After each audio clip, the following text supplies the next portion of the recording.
I'd like to take you on a journey of empowering change, restoring communities.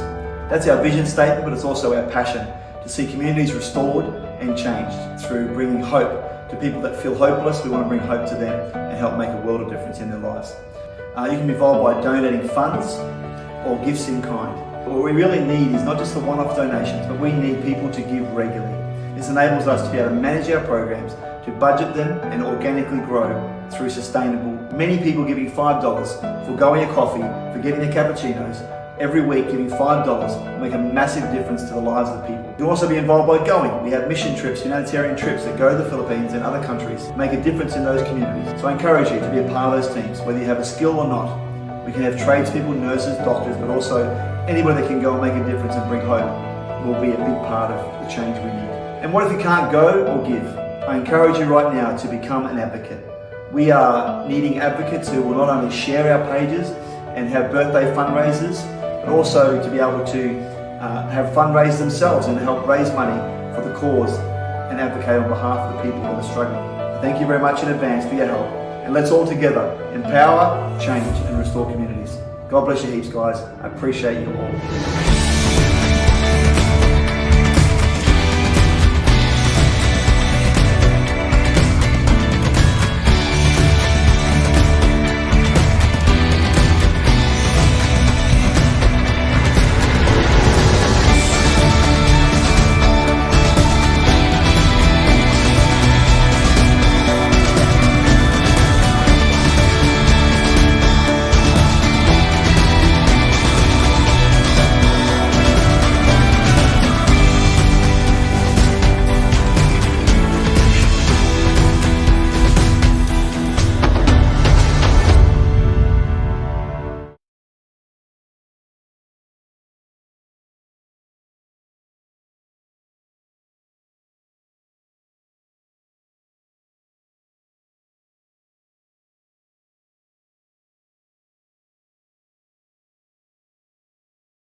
Well, welcome everybody tonight to our 5 Q&A live, going out to the world. And my name is Pastor Glenda here. I'm the COO of Create the Change Australasia, and it's my absolute privilege to be with you tonight. And my special guest for tonight is our CEO. I'm just getting caught up in titles now, or executive director, or there's probably other, those are the two labels I think that the world uses most predominantly.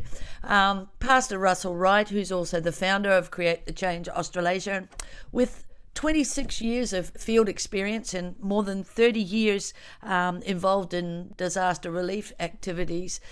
Pastor Russell has been the managing director has been managing disaster relief projects in Australia and overseas since 1996. And tonight we want to hear a little bit more about, firstly, his experiences, because he does bring a lot of experience to the table, but we also want to hear a little bit about the vision and what his vision is for Create the Change and for the nations of the world as we move forward. So Russell, welcome to tonight to 5 Q&A. It's great to have you with us. So as the CEO and Executive Director of Create the Change Australasia, tell me a little bit about this foundation that you head up. What is your vision when it comes to, for instance, to disaster preparedness and response, seeing that's what we're talking about tonight. Okay, so yeah, as you mentioned, Glenda, our team's been involved in disaster relief since 1996. And I suppose over that time, we've realised that there's a lot of gaps in the communities that we go to, and a lot of people that are left with their issues unresolved, or both from their property, but also their personal needs are not always met when the teams march out and leave the devastated community behind. So over time, we've learned that we need to have assets in the community, whether they be people, finance, or networks that exist both post-disaster and also in the lead up to any disaster. So When we talk about disasters, what kind of disasters are we talking about tonight, and what does it actually mean to be prepared? So you just talked about some of the things that but what does it mean to be prepared for a disaster? And what Okay, kind of so disasters are we talking about? most people have that attitude that it won't happen to me.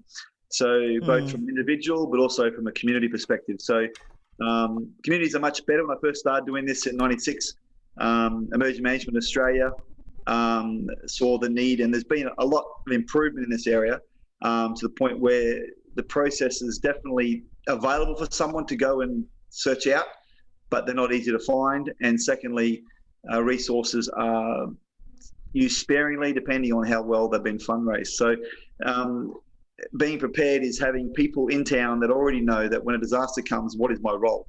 What is my part to play in this? It could be the local scout group, football club, could be churches, which we've worked predominantly with, and faith-based people that already know that when this happens, we can respond. So the immediate thing would be who's going to do the sandbagging, where can people go and get shelter if they need to get on higher ground from a flood, where do they go? Excuse me, who's going to feed them? What's the process? So that is some of the things in that immediate aftermath. But being prepared is about having identified all those people in advance. So particularly in communities that do know that there might be disaster every 4 or 5 years, then they're the first cat off the rank. But apart from that, there's others that were 100 years before a flood happened. So being ready is so important. So coming together, all the local groups, as I said, the sports groups, but also Rotary, Lions, churches, and find out what do we already have in that community? What assets do we already have? What strengths do we already have? So we have these people here with these skills. Some people may have chainsaws but not have tickets, therefore they can't go on someone's property because that's deemed a work site once you start going onto someone's property after disaster. So having trained people in first aid, all that sort of things is really important as well. So our goal is to have human resource as assets and also local community networks as assets in that place to be prepared in advance. Awesome. So I know that you use a term at the moment called D.A.R.T towns, disaster asset ready towns, which is what you're just talking about now, starting to talk about. Some of the things that, like, I'm thinking, okay, if I would like to be a part of that. I'm just saying per se. And so if I was to come and say to you, well, what would I need? What would I need to be a part of this, D.A.R.T team, the asset ready? I want to be ready, but what would I need? What are some of the things that I might need? As an individual, as long as you're under the leaders that have the wider experience, then your minimum factors are things like working with children checks and some of those sort of things, and therefore you can work under a leader. So you can be if you're available, you can start to be, and also we will put people through what we call some mental health or sharing hope in crisis type training. So they actually have a minimum understanding of how to communicate with a disaster affected person or community, because in our lack of wisdom and we try and do the right thing, we say the wrong thing. For a great example, in King Lake, we had one of our leaders come down from interstate, and we advised them in the briefing that not to ask people if they've lost their home. And the first person they asked, they still asked that question regardless of our coaching. The person they asked did lose their home. So it was a great conversation, and they were able to talk around it. And so that person then felt bold enough to ask the second person the same question. And the second person replied, no, I didn't lose my house. I lost my children. So it's just a great example of the need to communicate in a way where we actually are not making things worse, basically. So, and I've learned over that 20 years that happens a lot, whether it be, and again, people that are making these mistakes are good people. They don't have an intention to hurt anyone. So we want to train them and make them aware that what they say is very important. And in fact, what they need to do initially is just listen, just be there and be alongside the people. I use the term very Aussie, but I'd say, how are you faring, mate? And that they answer the question. You soon find out whether they've lost their house or the kids, because that's what they'll tell you. So you don't need to go to that direct question of, did you lose your house, etc. So a big part of that is having just training people and that awareness that gives you that capacity, plus the working with children check means you can probably go as soon as there's leadership or a deployment.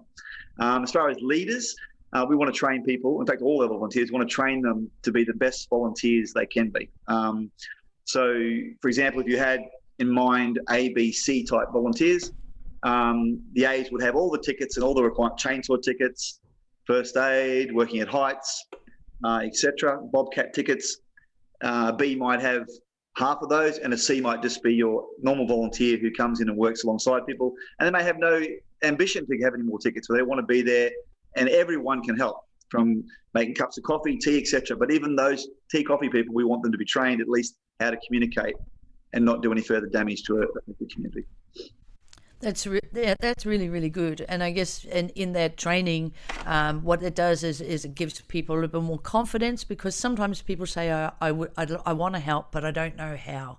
And so what you're saying is that Create the Change will come in and provide that training, so people know that they can make a difference and that they're confident in when the disaster comes, that they can step up. And I've heard you use the term peacetime and wartime.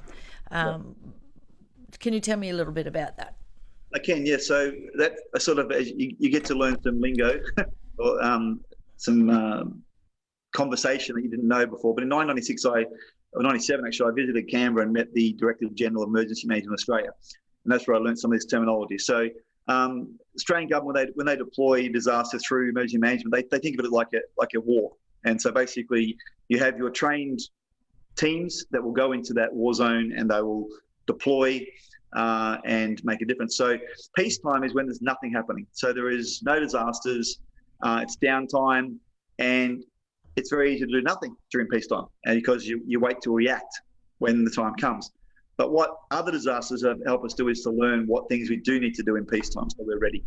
The more we can do in peacetime, or when there's no disaster, the more easy to respond it is when the time comes. Both we're having people ready. So we have a list of people on a database, and we go, okay, we know that out of these 100 people, these 20 said they can deploy at a week's notice. Bang, let's get them. 10 of them are great with hospitality, can do the barbecue, cook cups of coffee, don't want to touch a shovel. The other 10 don't want to talk to people, just want to go out there and dig. You grab them and you put them in place. So over training, training's not just about giving them new skills, it's about learning who they are, and then we can actually recommend the roles to play as well. It doesn't mean that you get to play that role. Sometimes you might not get to do what you want to do, because that's how the nature of disasters. But for example, a chainsaw man may come into town for a month, and the first 2 weeks, all he does is make up coffee, because that's all he can do until deployment. So, but it's all part of learning who's got the right skills and how do we deploy them where best needed. And this is also about people that already have some amazing skills. So you might have an arborist or doctors, nurses, etc., paramedics. They can come and already be activated because they've already got skills. So it's also building up a database of people who have existing skills, and you add them to your deployment and your capacity, that what you can and can't do in a town based on your liability and your skills based on that, insurances, etc. So great example, when I was in King Lake, and my awesome assistant Glenda, who's interviewing tonight, was a part of that as 2IC. We had an arborist. Now, I was able to contact our insurance at the time and say, hey, we've got an arborist, he's fully trained, can he operate under Global Care? Yes, he can. So the key was, once they had those skills, we can also then insure around that as well, to be able to make sure that people with greater skills that already exist complete. So, but for the wider community, we want to build up a database of volunteers that are ready to be deployed, both in their own community, and some people would like to be deployed. For example, you might be from Victoria, but you'd love to go to North Queensland for the cyclone relief. Well, that's fine as well. We don't pay your way there, but we'll look after you when you get there. So basically, the goal is to, as much as possible, use local deployments, but people like to travel as well, and that's fine. So actually, in this season, the importance of local deployment is even highlighted. Because even the example that you just used then, I mean, right now, if you're in Melbourne, you're not going to be deployed to anywhere except Melbourne.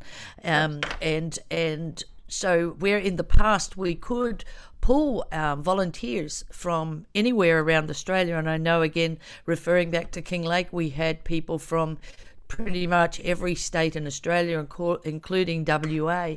But we're in a season at the moment where that, potentially that may not be able to happen. So it's become, obviously, in this COVID aware season, even more important that we have local or state volunteers, people that can work within their own state, and of course once any restrictions are lifted, of course they can go anywhere.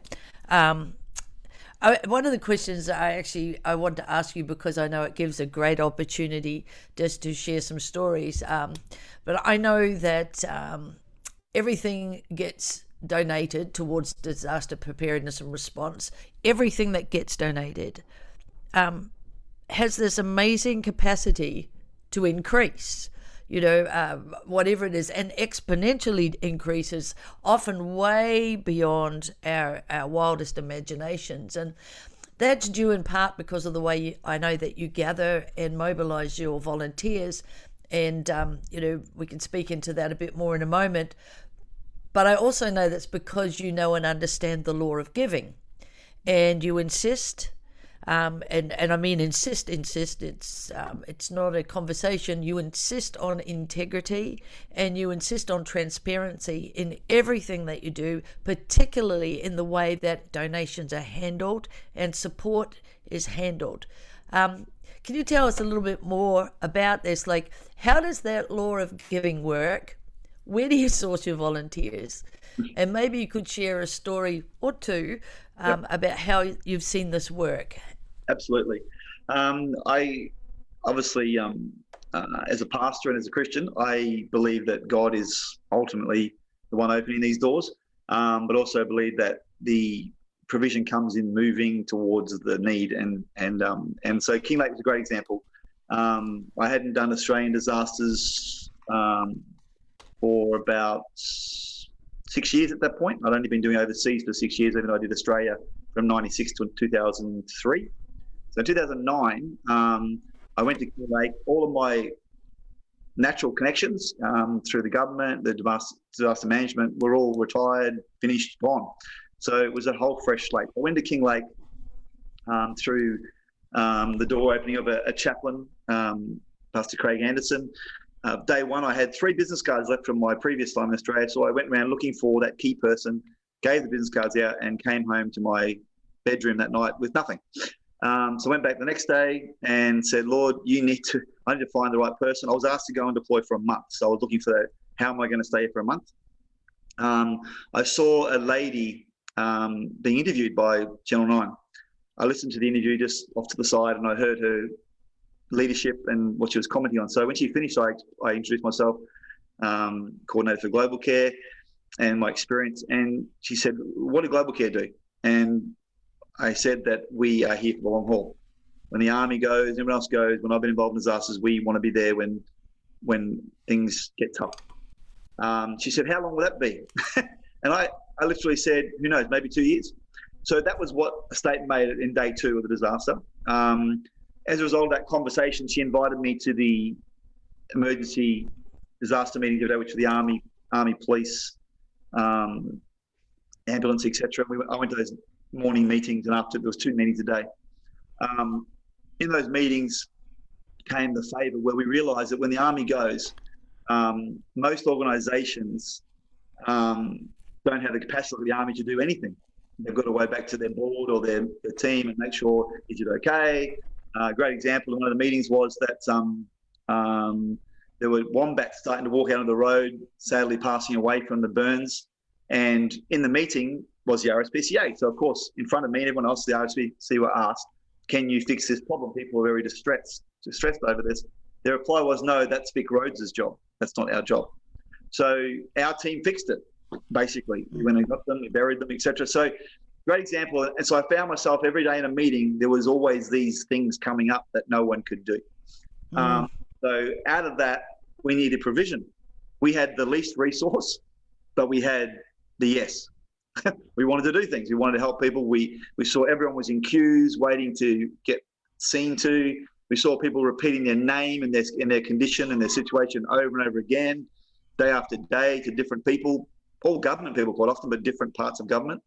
So we decided, okay, we want to be the answer. So basically we made a decision very early on, and it's been a decision I've kept going since 2009, that no is not an answer. We say yes. And so God, as he does, when you say yes, and he turns up. And so in Kinglake, we started giving out through a bunch of miracles. We basically, there was a public holiday just the weekend after the bushfires. And I wanted to get permission to bring a barbecue down from Port Macquarie to do a barbecue for the local community. More, not for the meat, the burger, but to be able to have a place to chat to them, find out how they're going, etc. So we couldn't get permission until Tuesday, so I just towed it down Monday. We set it up. The local police said, okay, go for it. So we thought we'll do for a day at least. We started giving out burgers. That barbecue went on for months. But what happened was, out of the barbecue, I learned very early on, when you go into a community that's been devastated, you don't bring in external food and things and give it away free against the local community who are trying to go back to normal, to try and have some normality. So we bought all of our meat and bread from the local food work store or IGA store. After all, I heard a whisper that the lady who ran the local bakery wasn't happy with us because we were giving away free food. Now, truth be known, I went over and I watched the shop for a couple of days, and they sold out every day 2 hours early. We weren't affecting their sales. But I went and met the manager and I said, look, what's your situation? She lost her home in the fires. She had another business she couldn't run because of the bakery was so busy. And she'd only recently started a business called, what's the name of Glenda? Something Cafe. Anyway, a cafe in Kinglake. So I said, we'll run the coffee shop for you. So basically volunteers from, as Glenda mentioned, young people in particular, from all over Queensland, different states, came down to Victoria, and they ran the coffee shop. They created a menu, they created food, and became very busy. We were taking 2,000 plus a day. And many people would say to me, why aren't you taking a cut of that for what you do? I said, no, we're here to help that lady run her business. But what happened out of that was, one of those times a key person in Rotary came into the coffee shop and saw these young people in blue shirts, global care shirts, and he said, what are they doing? He said, what are they doing? I told him. Anyway, he came back and said, I want to come back here sometime. He came back a couple of weeks later with all of the district governors of Rotary and got me to tell them what we're doing. And then he said, these guys are like church mice. They run around doing everything for free. We need to help them. So out of that came bobcats, chainsaws, trucks, wood splitters, you name it, was donated. And what I said to him was, he said, oh, normally they give plaques, buildings, etc. But I said, look, how about we don't need to own this stuff. Can you give us this equipment and help us run it? And that way Rotary will remain in Kinglake for the duration of our deployment. So he loved that idea. I hadn't done it before. He loved the idea. That's what happened. So after a year, I said to him, look, we have to go. We don't have any more money to get diesel and stuff to run this machinery. He said, I'll get back to you. So they came back and they donated another $5,000 a month for the next 12 months to help keep running all those things. Now, that's a great example of the provision that happened. But there was times when we had only, our team, we had McDonald's patties we had a mobile freezer that someone got loaned for us. And those mobile patties, beef patties, became spaghetti bolognese. Once you crunch it up, it became, I think even one time it was like beef burgundy, burgers, you name it, nachos. Those things became everything. And so in our time there, that was our way we ate. But then we had another time where a guy came in and he gave us several kilos of Scotch fillet steak. It was like Christmas. And, so it was an amazing journey where the provision came in. And I suppose there was many times when my then director in Brisbane would say, Russ, you've got to come home. We don't have any more budget. And I'd say, just give us another week. And so one of those times was a guy came into our office with a beard looked like a little version of Jesus. Came in and I showed him around. We had to take him on a tour. And he said, I've got $30,000 for you. He was from a British aerospace place in South Australia. Just came out of nowhere, did the tour. So that kept us going again. Then again, we got to a point where it was time to come home to Brisbane in that same first year. And then the same Rotary guy brought two Brisbane businessmen to meet me. We took them around again, did a tour. Those two businessmen gave us $50,000. They ended up being directors of Motorama Toyota. So it's an amazing journey. We're always, so what I'm saying is God, yes, we had the wherewithal to and the motivation to stay there and help, but God always turned up with the resources. It was amazing. So, and I think that's been my experience in disasters over the years, whether it be King Lake, even a lot prior to that in Sri Lanka, Papua New Guinea, where the little we had, as long as we did it with integrity and we didn't try and do something with the wrong, God always turned up with the right resource. So I always found without sounding proud, but our deployment usually had, lucky to have a 50th of the budget of the bigger groups, but we did as much with that small amount by using volunteers and by being smart about what we did. And that came from all different sources. One of the great ideas was from one of our, he's no longer with us now, he's with the Lord, Pastor Alan Tobit, who had $85,000 budget for Papua New Guinea after the tsunami. There were 6 affected communities. And he decided the best thing we could do with that $85,000 was to build them community shelters so they could have somewhere to go and have their meetings for their community, but also have kindergarten in there, school, etc., because they'd lost all their infrastructure. So we put 2 water tanks on that, so it became a place to gather water as well. So that little amount of money, now other bigger groups did massive big things, but they didn't have the same impact that we had in terms of bringing together a community that was hurting in one place to really see things happen. So Papua New Guinea, likewise, there were so many miracles of God's provision where things that weren't even possible, really. It's only without God, they wouldn't work. And so that's one. Sri Lanka was the same. We were able to get a boat for a fisherman he used to employ 32 fishermen. They all lost their livelihood because his boat was destroyed. We fundraised for a boat. That boat went out all night, came back a day and a half later, and we were there while they were pulling the net in. And when the net came in, there was no fish in it because all the branches and trees and logs had gone out to sea from the tsunami, and it tore the net, and all the fish, took them 3 hours to pull that net in, was empty. They then came to me. I'd already been to that guy's house. I went there and he asked us to pray the next day when they were going to go fishing again, not next day, but the next week. And in his house, this was a gentleman who had a belief in many gods. He was a Hindu gentleman, had walls full of different gods, millions of gods. And we prayed. We prayed that the Lord would bless him, that in Jesus' name he'd bless their trip out. Next day, there was bicycle bells going and horns going, all these things. And we came in, and as we watched, there's actually a video footage of it somewhere to find it somewhere.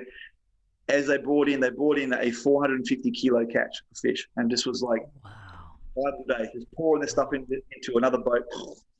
And I went back to that guy's house, and about next trip, not that trip, come back the next trip to Sri Lanka, his little girl needed heart surgery and we helped fund that. But in his house, there was only 1 picture on the wall, or 2 pictures on the wall now, one of Mary and one of Jesus. Every other wall was blank. And, it's amazing. So, and that's been my experience. Well, that God has provided, that gentleman has employed 32 other fishermen, made a massive difference to his community. And we were really there to be able to make a massive difference. So, there's been, Catherine was another one. There was a Catherine floods. It was the very first second disaster I was involved in. First one was the Townsville floods in 97. And then the second one right on top of that was the Catherine floods. Now, I had all these donated goods in Townsville ready to give, including bedding from Captain Snooze, all these things, but no way of getting, those that don't know Australia, from Townsville to Catherine is a very long way. I think, I can't remember if it was like 5,000 k's. It's a long way. And so I tried everything I could, which is how I normally operate, in my own strength, to find networks that I knew from previous jobs, ask them if they could help me. One of those people I rang, my old boss, said to me, Russ, why don't you try UTO Transport? They're actually a part of Mount Isa Mines. They have trucks. So I rang He said, but when you ring, don't talk to the secretary. You have to talk to the GM. The secretary is like a bulldog. She won't let you get to him. So I rang and I got the secretary. And I told the story to her, and she didn't sound very excited, but she said, I'll give him your message. So I need to decide, because the goods had to go quickly. This is on the Monday. 5 p.m. Monday, I left the office and I hear my phone ring back inside. So I rushed back to the desk, pick up the phone, and said, this is Phil Baker from UTA Transport. I believe you want me to give you a call. I told him the story. Next day he rang me and he said, first week on the phone call, we don't even go to Katherine, we only go to Mount Isa from Townsville. That's as far as we go. Then he rang me the next morning. He said, we'll have 2 drivers and a semi-trailer ready Wednesday to take everything for free. So again, went all the way to Katherine, dropped off all the goods, 2 drivers, truck, everything. Who knows what amount of money that would have cost them, all for free. And that's been my experience all along, that, you try your best in your own strength, but God turns up and gives you the resource you need. And why? Because the people in Katherine needed help. No other reason. Yeah. The people needed hope. And when there's hope involved, God will open every door possible to make sure that those people affected by the disaster are helped. But Absolutely. If we stand back and wait for all our ducks in a row, it doesn't always work. We need to go. I probably knocked on at least 10 doors every time until I get the 11th door is the right one, many times in disasters. But if you keep knocking, it comes.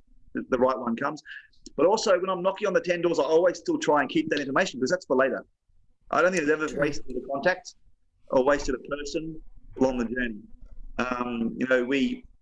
The whole chainsaw thing, once we had those chainsaws, we realized we needed chainsaw training in Kinglake.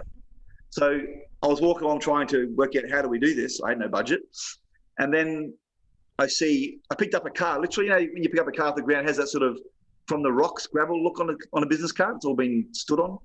Pick it up. It's WAM training in Victoria. And on the back it says they do working in confined spaces, chainsaw training, etc. So I ring the guy and I said, mate, we've got all these volunteers from all over Queensland, etc., and from New South Wales who need to be trained.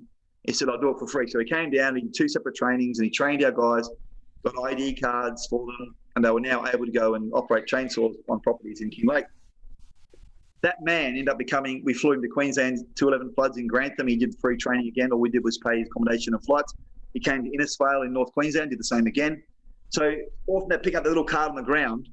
As I said, God knows what we need. Amen. And yes. So that's what really has been my experience, is that, and we still have that card today. We're about to contact that man again and ask him if he'll help us train. So this is what I'm saying, like, those things are always there. And many people I've met who you think, I know where this fits, but I'm going to keep a hold of it anyway, because sometime down the track, I might need that person's skills. Or God might need that person's skills. Yes. What I love about God is the agenda is not just about the people who are helping, it's the people that help. They come away full of hope. Not only for the people that help, for themselves.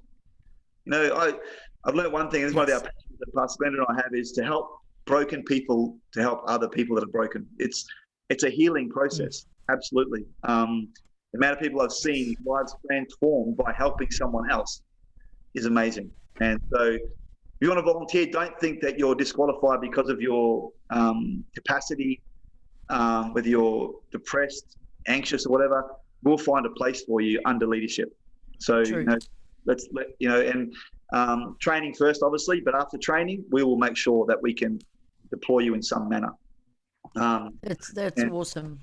So, Russ, obviously, I mean, in the telling of this story, we and particularly here in Australia, we live in a blessed nation, and Australians are extraordinarily generous and extraordinary ready to do something. Even you can talk to the man on the street and they'll say to you, I would love to do something, I'd love to get involved.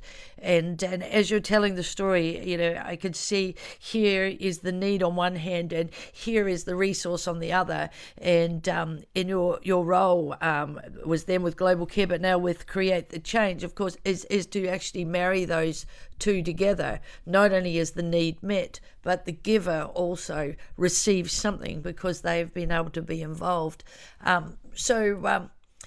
one of the questions, I guess, and people would ask was, how do listeners, or the people who are listening or watching this, who do wish to volunteer their time and skills for future deployment, how do they get in touch with Create the Change Australasia? Okay, so at the bottom of our link here, there'll be, through the Create the Change page, if you can contact our team. As soon as you pop in there to start writing something, they're going to respond and know you've talked. So if you put in there your details and you want follow-up information about what training courses are upcoming or how you might be able to deploy, as much as possible, put in there also where you're from, so we know that region. But also you can go to our website and likewise go in there and put in the contact area your details, and then we'll give you the next steps, how you can do any upcoming training.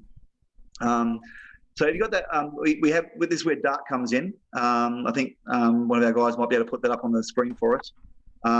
The disaster you mentioned before, Glenda, the disaster asset ready towns.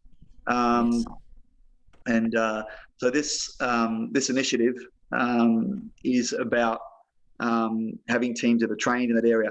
Now, my experience has been in the past, we've had our core ground zero, what do you want to call it, base, where people come to from all over Australia, and we give them jobs to do in the community. What that process used to have was, it lacks leadership, because it means our leaders have to manage a whole bunch of people. I'd rather have the leaders trained in the communities they come from, and they come with their leadership as well. So that when an inexperienced team of 10 people comes from Mackay, they come also with their leaders, the 2 leaders, for example, from Mackay. And then we deal with the leaders, and the leaders will pass on information.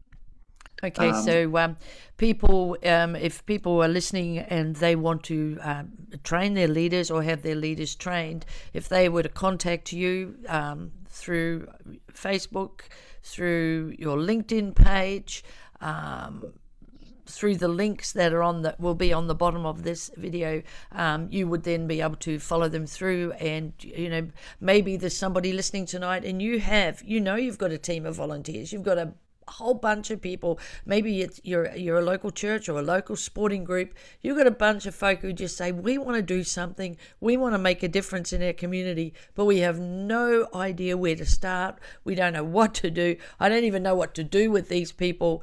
As a leader, you might be thinking, oh my gosh, I don't know if I could actually let them loose out on the community. That could be too scary. But you know what? Those people that are keen, that are wanting to volunteer, they are your greatest asset. All that is required and all they need is someone to come alongside them and to train them and equip them, so that you can go and to do what it is that you want to do in your community. And at the same time, it's preparing you for what may come down the track. So if you're to get in touch with Russell through Facebook or through LinkedIn, or myself, Glenda Hare on my LinkedIn page or my Facebook page, or our team on Create the Change Foundation, we will be in contact with you. All you need to do is put your name, and we can follow that through. So you don't need to give us your bank account details. We're not asking for any of those things. Just your name and expression of interest, and we can follow that through with you. Make a phone call, catch up with you, talk with you, and see how can we come alongside you and make a difference to impact your community. Of course, along with volunteers, there's also the need for resources, which will no doubt be dependent on the nature of the disaster. There's different resources required for a flood than there would be, say, for a fire. And of course, in Australia, we're constantly, I don't know that we actually have nationwide, I'm not sure we have a total peace time, because it seems that one kind of backs onto the other. But there's resources that are required. And first thing I want to ask before I carry on with this question, so I'm going to actually ask the question because I'm sure somebody else is asking it in their head. What happened to all those chainsaws, and what happened to all those stuff that you were given in Kinglake? I mean, you arrived there, because I know this, with nothing. Yep. What did you leave with? Okay, so what did you take with you? Did you take any? You arrived with nothing. Take with us, no. I saw you leave. You left with nothing. Basically, right? Yes, that's right. What happened was the Tasmanian bushfires happened in I think it was December of 2010 or January 2011 or something. I think something like that. No, it wasn't. Sorry, my apologies. It happened in whenever it was, just after the bushfires. So they went to Tasmania basically, Yes. and we were given first choice to be the ones managing that asset in Tasmania, but we didn't have the capacity to deploy. Ah, No. hence tonight's conversation. So basically, other organisations took on board what we'd already established. Now that was over 10 years ago. I don't know if the equipment still exists, but I'm sure something's happened. It's actually maybe intriguing to find out. But basically, that's where it was deployed, and I hope that continued. A bit like the pay it forward. I hope that's continuing. Yes. Things like chainsaws would have a lifetime, but things like bobcats and trucks would probably continue. So I'm hoping that they either, which was the goal, either keep moving it on or sold and use the funds to resource something else. So that's why we always wanted, was that we weren't going to just put up a little park bench with a plaque on it. We were going to create an ongoing resource. Now, Rotary was so excited because it meant they gave once, but they stayed in Kinglake for 2 years with us. Yes. And then obviously went to Tasmania as well. So that decision we made based on the coffee shop that we should have been taking a cut from made this massive big difference to Australian communities. And that's the principle we want to use all the time. Integrity. I mean, I could have probably fought to keep that equipment, but we don't need it. We needed it passed on to, and they probably would have given it to us. They trusted us, but we didn't need it either. If we weren't going to deploy, it needed to be somewhere where it's needed. So, and I think that's what's important, is that we create a community or communities. And Glenda's right, but from 2000, I think 13 till about 17, there wasn't too many major disasters. There was disaster every year, but nothing like, since 17 it's been continual. Big bushfires, big floods every season. The season changed to sort of like an April for floods. It's happened every year. And the bushfires, December, January, etc., November. So it's been constant. And so we sort of even have a bit of insight in being ready as well, disaster ready. So asset ready towns also know when potentially things are going to happen in their place. The likes of Rockhampton know all the time. There's certain places that they just know it's coming. So yes. Helping to work with those and learn from those. So some of those towns are so good at this now because they've done it a lot. So it's also grabbing that information as well. So the question. So basically, so the equipment still continued on as far as I'm aware through that process. Yeah. I guess I can speak into that a little bit too, because I can remember at the 2-year point, by that time, yourself and some of our team had deployed to the floods up in the Lockyer Valley, and left one or two of us behind. And I can remember waving goodbye to the bobcat and the truck as it went off with one of the local community groups in Kinglake that were actually continuing to do work, because there was ongoing stuff. So so I guess the answer to our question is no, there isn't a warehouse with whole lots of chainsaws and trucks. It very much is a pay it forward, sow it into the community, leave it where it's going to do the most good. You also use the term no is not an answer, but there are some things you can't do. So how do you address no is not an answer if you can't do it? Two things. One is too many people look at the yes and no based on what they have capacity to do. I look on it, two things. One, in the natural, what capacity do our networks have to do, or someone we haven't yet joined our network? Or two, what can God do? So those two things together, for me, made it very easy to say yes. Or at least, it's also based on, sometimes a yes wasn't always the yes, exactly what was required, but it was something else. We never gave nothing to anyone in need. And confidence in the process that what you're advocating for is worthy. So that's a big part of this as well. So in the Cyclone Debbie of 2017 up here in Queensland, as I would go to other organisations like Salvation Army, St Vincent de Paul, advocating on behalf of someone in the community, and most people in the community have the most needs of the other quiet ones. They don't ask. They don't ask for help. So they need us to go on their behalf and ask. And they don't believe that they should get help because there's people worse than them. So that's another reason why we have to go and advocate and say, no, this person's living in this house full of mold. It's got issues. They cannot fix anything with the amount of money the government has given them through their grant. We need your help. So one house example, we had a lady whose house is covered in mold. With the idea that the moisture level should be 16 and below at least. It was 60-something% in the wall. And she believed it was fine. We ended up having to cut a piece of gyprock to show her all the mold on the back. And so as a result of that, then we had this problem where she had nowhere to live.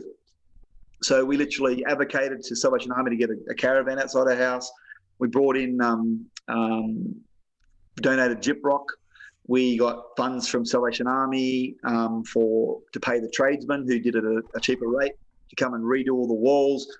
And all our volunteers did all the mold clean for free using donated equipment and purchasing chemicals, etc., that we needed to do it. So basically that is one of many houses, but they're the people that we go in. So when you say no is not an answer, but believing in the actual need is very important for starters, that the person you're helping is not just somebody whinging for help, squeaky wheel. It's actually a great need. It's believing that what you have to offer can make a difference, whether it's within your existing volunteers and group or whether it's someone else that you go and find. Plenty of times we've gone and had to find someone else that has that skill and say to them, this is the story, can you help? Yes. And even taking away the God factor, which was massive, God moves on the hearts of these people. And they do usually give. We've had people they'll do something, just like I do something, they'll do something. So and all that something's built up to the answer as well. So it could be a bit of this, bit of that. We need, sorry, go on. Yep. Yeah, so I as you're talking, so I can see that as create the change, like in disasters, and there are just phenomenal agencies and organisations who do fantastic jobs of distributing aid and bringing support. Like the Salvation Army, you've got Samaritan's Purse and Rotary, Red Cross, you name them. They're big organisations, and I think you've named some of them before. But where Create the Change comes in, I think you said right at the beginning, is finding those gaps. And I know from my own experience, our foundation is bipartisan in the sense that we're not on anybody's side. We don't take sides. We don't fight for this one against this one, because we come in recognizing that everybody has a role to play. Everybody is a person. Yes. Everybody deserves respect and to be treated respectfully. And sometimes in that role that Create the Change plays, it can actually build and repair relationships between the community and some of the service providers that are there doing the job to the best of their capacity. But like you said before, they can sometimes have protocols that they can't work outside. But that's where you come in and make the difference. But then I noticed that as an organisation, you don't stay in. No. You come in, you sort it, you step back, and then you leave this service provider here with the community here, working things out together and take that back row again. Obviously, that's a big part of what you do and what our organisation does. It's about building partnerships with others, healthy relationships between the community and those who are going to be there for the long haul, long after we've gone. Gosh, Russell, the reality is that you and I could actually stay on the air and talk about this for 10 hours. But I think in the conversation tonight, we've pretty much covered a fair bit of ground. The bottom line is, right now, when it comes to disaster preparedness and response, it's calling for those volunteers. Yes. It's we're here, you're out there. let's connect together. How can we want to come alongside you. We want to bring every skill that we've got to the table to grow you, to strengthen you, to give you skills and abilities to be able to make a difference in your community, not just today, but in the future. That pretty much cover that. Yep. Probably should have said too, this is not just Australia. So I have the same process in the Philippines, Sri Lanka, where we also gather volunteers and skills and doctors and builders, etc., who also come on board as volunteers to make a difference. So if you're watching from somewhere else besides Australia, from Philippines, etc., then we also need you to sign up as volunteers. And you might have a trailer or a van or something you can help transport volunteers. Or it's not just, it's about the volunteers, it's about the actual equipment assets, like chainsaws, etc., whatever it may be. You might have a mobile food vending thing that can come along and feed the volunteers in the Philippines or Australia. You might have a barbecue that you can loan, or trucks, utes, tools. All those things can be added to the asset list as they belong to you still, just like the Rotary situation, but you can loan them out, come with them if you can, to be used by volunteers to make a difference in the community. So, for example, we had to bring that gyprock to that lady's house, things like that. A lot of stuff can be done by volunteers. You may do nothing else but drive up with your flatbed and put the gyprock on and deliver to that lady's home, take it to the house, and you've done your job. But it made a massive difference both financially, it saved our budget, and secondly, you made a connection with someone. She saw yet another person generously giving time to help her out. And every time someone does that for that lady in that house, it makes a big difference to them. So you can play a role. There's also, we need donors, of course, as well, so we can actually purchase equipment and things like that. But definitely the key is getting the volunteers and the equipment available. Like my dream is that, well, one day, those of you that know about the Thunderbirds, there's different pods that take off in the show. Thunderbirds are go. So you might go, okay, we need team number 1 from Cairns to come to, Townsville. And now we've found we get there, we need team number 3 from Mackay, and we need team number 5 from Billawheeler.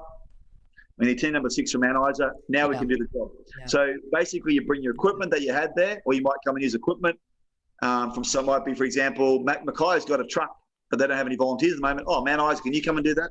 So it's about really working together and going, hey, same in the Philippines. You might be from Vegan and you've got a truck license, but you haven't got a truck, but there's a truck in Leyte that needs driving.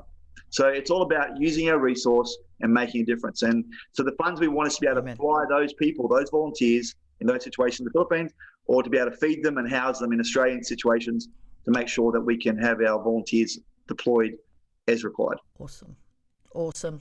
Pastor Russell, thank you very, very much for spending time with us tonight. Thank you for all that you do and all that you give, and the difference that you make in people's lives. For you that are listening tonight or watching, follow the links below. Our team will help you with that, whether it's to volunteer, whether it's to say, hey, I've got some resources if you ever need it, I've got trucks or whatever it is, or whether it's financial resource that you can donate to the cause so that we can move forward and get some of this training underway that we've been talking about. That would be phenomenal. Please follow the link below. It's been fabulous to spend time with you. I'm sure there was more than 5 Qs and there was plenty more than 5 As at the end of that, but we look forward to catching up with you all in 2 weeks time, and with another 5 Q&A with a new guest speaker. But Pastor Russell, thank you for being with us tonight. God bless you, and we'll catch you again soon. Good night, everybody. Bye-bye.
take you on a journey of empowering change, restoring communities. That's our vision statement, but it's also our passion to see communities restored and changed through bringing hope to people that feel hopeless. We want to bring hope to them and help make a world of difference in their lives. You can be involved by donating funds or gifts in kind. What we really need is not just the one-off donations, but we need people to give regularly. This enables us to be able to manage our programs, to budget them and organically grow through sustainable. Many people giving $5 for going a coffee, for getting their cappuccinos, every week giving $5 will make a massive difference to the lives of the people. You can also be involved by going. We have mission trips, humanitarian trips that go to the Philippines and other countries, make a difference in those communities. So I encourage you to be a part of those teams, whether you have a skill or not. We can have tradespeople, nurses, doctors, but also anybody that can go and make a difference and bring hope will be a big part of the change we need. And what if you can't go or give? I encourage you right now to become an advocate.